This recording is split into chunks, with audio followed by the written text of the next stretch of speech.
Hollywood. Right, I wanted to make movies, and then somebody had said, "Oh yeah, you can go and rent a camera that has film."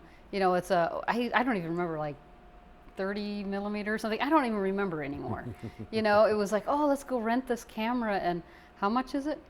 Um, I'll never be able to make a movie, and now I can. I know it. Just because you can doesn't mean you should, or doesn't mean you know what you're doing, or you're any good, or anything like that. But I think we have a strong enough team to where absolutely we should, we can, and are, and why not? You know, it was, yeah, like Star Wars. I wanted to see. I mean, I wanted to make movies. I wanted to be involved in that since I was 7. They happened to make a movie out in front of my house, and that did it for me. So that solidified that. But when I saw Star Wars, that was I was making movies, period, end of story. Me and my brother, we started drawing, we started doing anything that we could do. Oh my gosh, we were so weird. We would get these little flashlights, and we would have things written, I mean, drawn on paper, and we would try to put it on the wall somehow, because that was going to be our movie. We were going to make the next Star Wars. I mean, so that was, you know, that was in there. But for the youth of today, they don't really have to hold on to that. And they can do better effects. Much better. Certainly don't have to use a piece of paper against a wall. Yeah. Oh yeah, my daughter, who does want to be an actress, she's actually, you know, striving more to be a voice actress, and is now drawing. The problem with these kids and the new technologies that they're gifted with, they're still very young, very green, and they have a tendency not to listen sometimes because they think, because they are so in tune with their equipment and their video, their quality.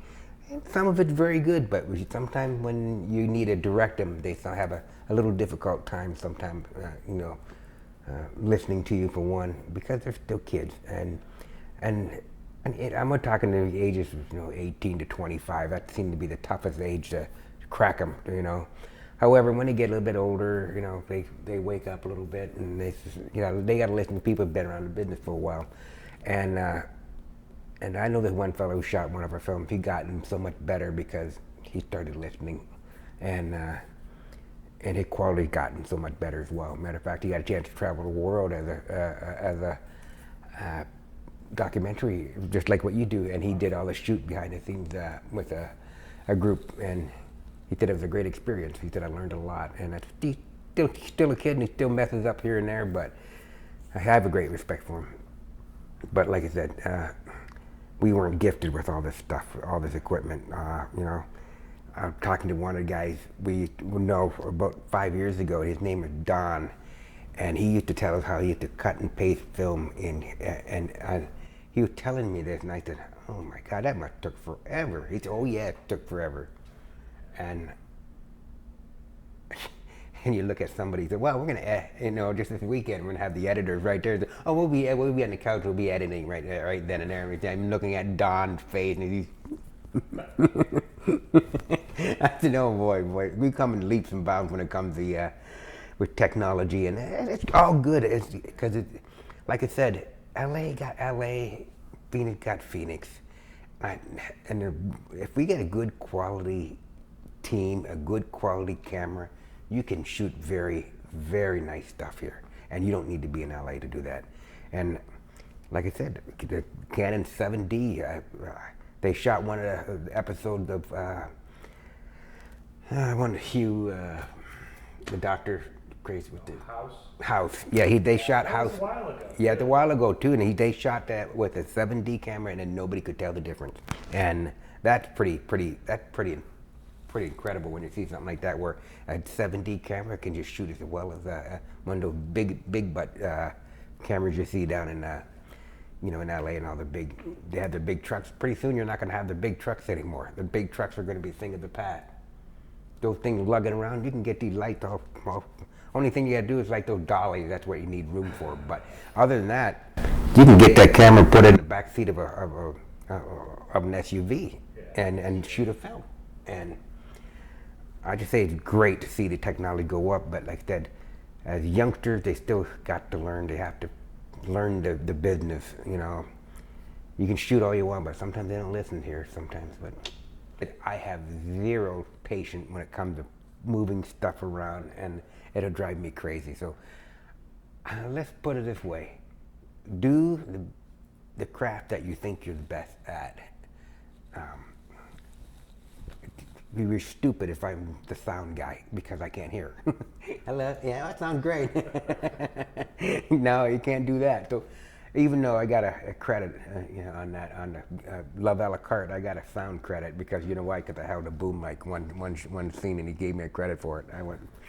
Now somebody goes, "Oh, you're the sound guy?" I said, "No, I can't hear, man." But anyway, I like to actually help with the editing process, though. and she have done that. I feel like I have a lot to say, you know, being though that sometimes I'm the writer of the project, I kind of have the vision. So watching it put together though is very exciting, and helping edit is very, very exciting. I love that. You did that happy endings. Yeah, I did that with one of the short films, and Well, that's good. I loved it. So you, It's very tedious. it is. It's Yes. something. And she did most of the editing. The kid that we had, Roger Parrish III, he's a kid who was, like I said, born with a computer in his hand, you know, and he was so fast and quick and efficient at what needed to be done. All she had to do was just, hey, move that over here. I want that sound right here. Or, hey, can you cut that short? He did all the technical things and made it real simple. She did all the imaginative thing, the thing that could put the story together. And that's what, a lot of times, you know, these kids, they got some nice stuff, poorly edited because they can't get the story right. And I've seen a lot of films now, like with a lot of young kids. It's a great shot, beautifully shot, but the story wasn't there, just because it was not edited the way I think the story should have been told. And that's the problem. You have to sit and listen, and, you know, feedback. People have been around for a few years. The story has to be told the best it can possibly be told. And if you can't do it within the editing, because like I said, what do they say? A good editor can make a bad movie great, but a bad editor cannot make a good movie good. So I think that's right. Yeah. Yeah. You know, she didn't care for the movie I was in last year called Constitution of the Dead by Matt Reed. And he was the director in it, and we shot that in Casa Grande. And it's a little horror film. It had Kelsey Grizzard as the president, and had myself in it as one of the scientists with Henry Rivera, and Luana Ann Curry was the governor of Arizona. And it was funny. Had you know, you walked up to the president and stuck your finger just like Jan Brewer did a couple of years ago to Obama, and he brought that back to the film, and it had this comedic moment to it. Yeah. I'll be honest, I thought the film, you know, was not going to, because I didn't feel real comfortable with it. I didn't think it was going to be something, but a good editor made that film very, very good. And Greg Sendoval, his name is, and he did a great job on it because he really made it really well. There's some moments it was a little bit off, the sound was a little bit off, but it's a horror film. It's gotta take it with a grain of salt. It is that's what horror films are all about. Trust me, I've seen some of the horror films on DDV which are horrible. They're cut, sound, They're horrific on and many they're like levels. the guy has a gun, a knife like that, and he holds it up like that, and it turned blue. I said, what is this? But we didn't have none of that in the Constitution of the Dead, and it was shot well. So that apparently they're going to screen another one here in the Phoenix area. So hopefully we can get that done, and I'd love to see it come here. We saw it might be at the Jerome Film Festival. That's another festival coming up Labor Day weekend this year. We have 2 films in it. I don't know if they're going to be selected, but one, Agnes and Gertrude, which Agnes and Gertrude was submitted, as well as the longer version of Happy Endings, which was directed by Sherry. Are you guys going to go up as a group to Jerome? I know several of us are. Yeah, we're going to go up there. Yeah. Tag along. Yeah, it's a good weekend to see the other independent films, and they do choose other films outside the Arizona market, which is good because you get to see, you know, California, Utah, and all these other places. And some of the films are absolutely wonderful, you know. But there's a few there like, I don't know how that. I don't know. I don't. First of all, I don't know how I sat through that. But that's my. You know, some people like. It's weird how people. You never can cater just to one group of people because this life is weird because one person might like this and one person might like that. And you look up and think, oh man, mine was so much better than that. But we had them. You know, it is what it is, and some people choose what they choose, and that's their business. But you can't stop. You can't. You have to continue to strive forward.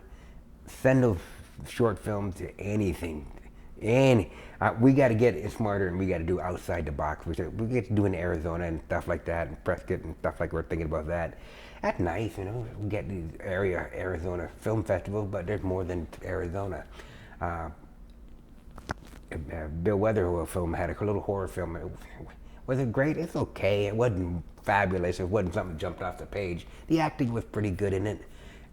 The director sent it to the Philadelphia Horror Film Festival, and it won first prize and won supporting actor for Bill, and Eli got best actor. Godfrey did, and you see that film, they actually ate it up in a different market, and that's wonderful to see too. So that, like I said, I don't think Arizona, you have to think outside the box, outside the state of Arizona. We have to spread that love around, you know. I see Seattle, you have family up in Seattle. I said, I love the Seattle market. I think Seattle is so, I lived there for 7 years. I think it's a great little town. It's very hippie-ish. They're really into arts. And they could really appreciate some of the stuff we can do. And if we put it in the film festivals there. Have you ever submitted your stuff to Canada? We have. As a matter of fact, not our stuff, but the movie called Victim Number 6 was sent to the Toronto Film Festival, which is the big one up there. Cost them $70 for a no. But that film was a great little film with one. She was part of she was the script supervisor on that one. And it's a creepy little story. It's called Victim Number 6, and it's shot by Dave Rory was the writer and director and shooter in that one, and then Santi was the editor, and Santi, that's his last name, he's the one that edited Recession Road for Travis Mills, so he's a pretty viable editor. So yeah, it's neat how you be part of the group like that, but there's other people that you can pull off and get some good people just for your projects, you know. It's just not just one group. We don't let anybody in. It's not like that. We just if we find the right person that fits the right spot, that's including from the actor point of view, or an editor point of view, or a lighting guy, or the craft services guy. If that guy can cook and we like him, we're going to bring him to I love the guy in Pizza Shop, the movie. He was awesome. He's a great cook. I love to bring that guy in for the craft services because I know what he can provide for the cast and crew for food. And that's the kind of stuff that you have to look at. Open up your eyes. You have to be more accessible to other people because there's such a great pool of people here in the state who does great work in all aspects of the business. I think it's great. As you probably either gathered, I didn't name drop a lot of people. The reason why, because they're an integral part of our film community. Steve Wargo is another name that comes to mind. He's quite the filmmaker. He's got a film called Poison Sky coming out.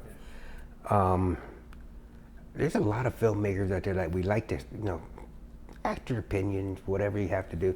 Name drop and sell their stuff. They help us sell our stuff. We kind of, as the state of Arizona, because we have to, it's not a cutthroat thing up in LA. We need to be more of a team, cohesive team as a group of filmmakers working with each other instead of trying to do this like in LA. I think it's viable that we have resources that we can go to help make the better product. That's what it's all about. We have to make Arizona film worth seeing. Yeah, some films are pretty crappy. I'm not going to lie to you. They're out there. But we have some great filmmakers. Randy Hucklebone is back in town, and he does very good. He did Random Doors last year.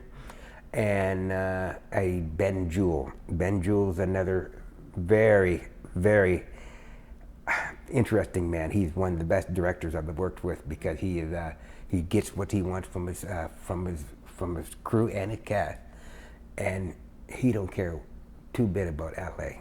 He thinks you can make a great movie here with $9,000 if the right people, right equipment, right editing, you name it. Well, the as guy. long as he's not paying anybody. He's not. I think, but he was at the function a couple of weeks ago, and he mentioned that. Okay, you may not be paying me this. I never got paid. His last project was called Beneath the Other Side, and I play a cop in that one, and it was really deep and good. It's going to be really, really, really sharp, and that might be debuting at the Drone Film Festival if he gets it cut and ready by then.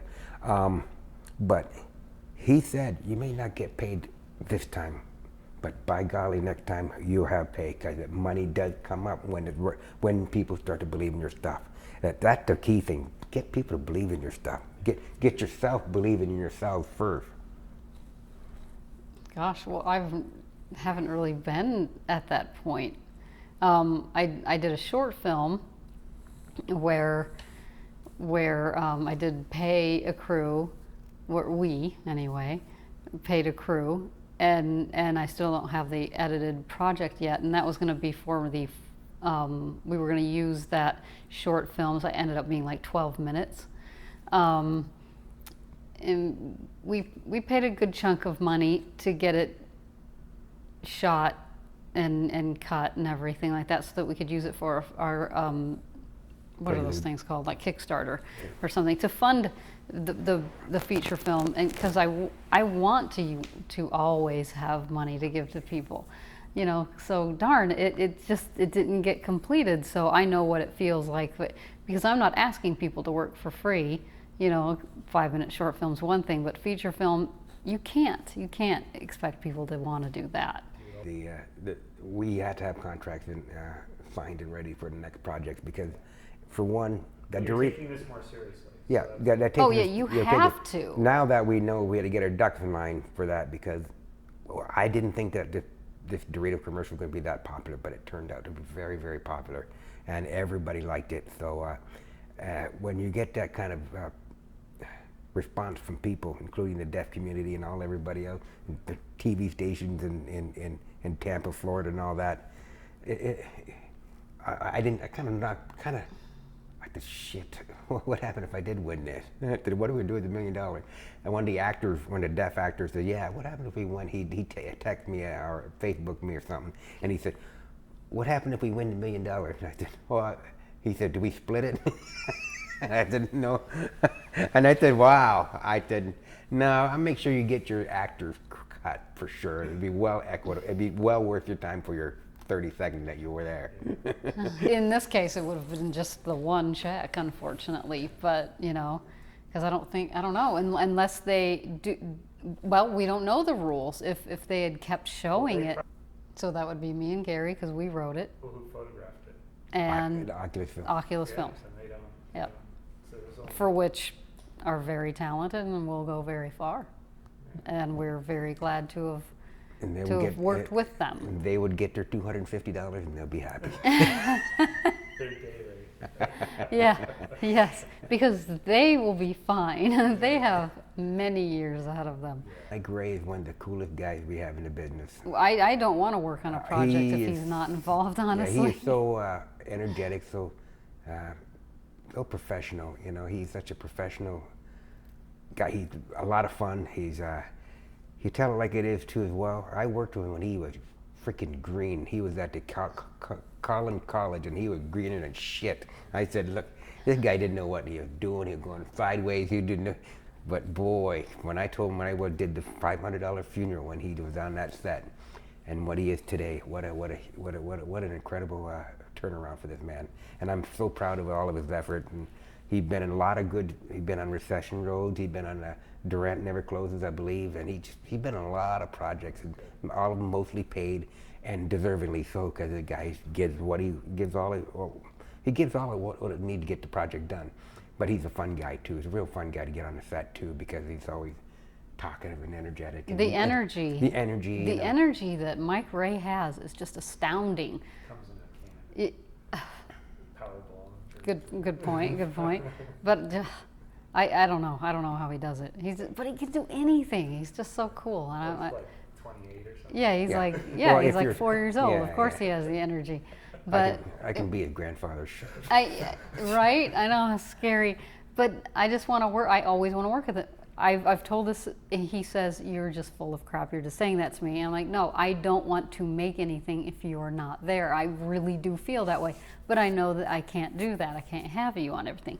Because unfortunately, he costs a lot of money. A lot of money for this. Okay. For shooters, like I said, Brian Osbeck, Chris Sheffield, Dave Rory does shoot very well because he's very meticulous, and of course Ben Jewell, great cinematographer as well. And believe it or not, I did a film called Love a la Carte. Tim McSpadden, very good shooter. His story, a little bit off, a little bit here and there, but his shooting was very, very good. He shot what was supposed to be shot. Beautiful scenes of Arizona, waterfalls. He got a freaking crane. I don't know how he got a crane in one of his things where the crane picked up the car and then dropped it. I said, that's what you call filmmaking, because he had to go get a crane, get a car, and drop it, and film it. That to me is pretty incredible. And he got the bar where he had all the people dancing. He had giraffes and elephants and all these different kind of characters in it. Like, who'd think things like that? But he did all that. He pushed the envelope where most of the filmmakers do not. And he pushes the film quite a bit, and that's what you're supposed to do. That's what you got. And that's why I'm surprised that our film that should be done, which is The Undesirables, that should be pushed the same way. And it should be pushed not only by the director, but not only by the producers, but everybody on that cast. Now that we have access to all these wonderful medias, they should push it. That's how things get successful. Travis Mills is the king of that. He wants to get something funded. He'll get something funded by saying something 3 times a day. Oh, it's redundant. You got to listen to this, read this 3 times a day. But every 3 times a day, he's asking for some kind of money. He raised over $100,000 for Rent Never Closes. Now that's quite a feat. I'm pretty sure they got some big backers in that film. We're talking about who has some money on that one, but I totally understand about this. He got a lot of people who gave money in that, and that to me, that supporting the Arizona film community, that everybody should be doing that anyway. If you got a couple bucks, I don't care if it's $3, and you can give it to somebody to make a movie. That $3 bought 2 cases of water for him. You know, that's the little thing that can help someone make a movie. And you know, $3 is not much. Now, if someone's asking me for $600, no, that's not going to happen. You know, $600 is going to go to our own film. You know, But you put that much time into somebody's movie. yeah, and it's time, and nothing can pay time. You know, dollars and cents are dollars and cents. But when someone spent the time on there, and on your set, they should be compensated by not only by money, but it should be compensated by the finished product. And finished product is such more important to a lot of these actors right now, because that's the real. That's why they can say, hey, I've been in this Undesirables. I play a cop in this one, or I played a murder victim, or anything small or big. They need to have that exposure, and then people holding it and not getting it done. It's just a travesty. It's sad. Right, Jerry? Well.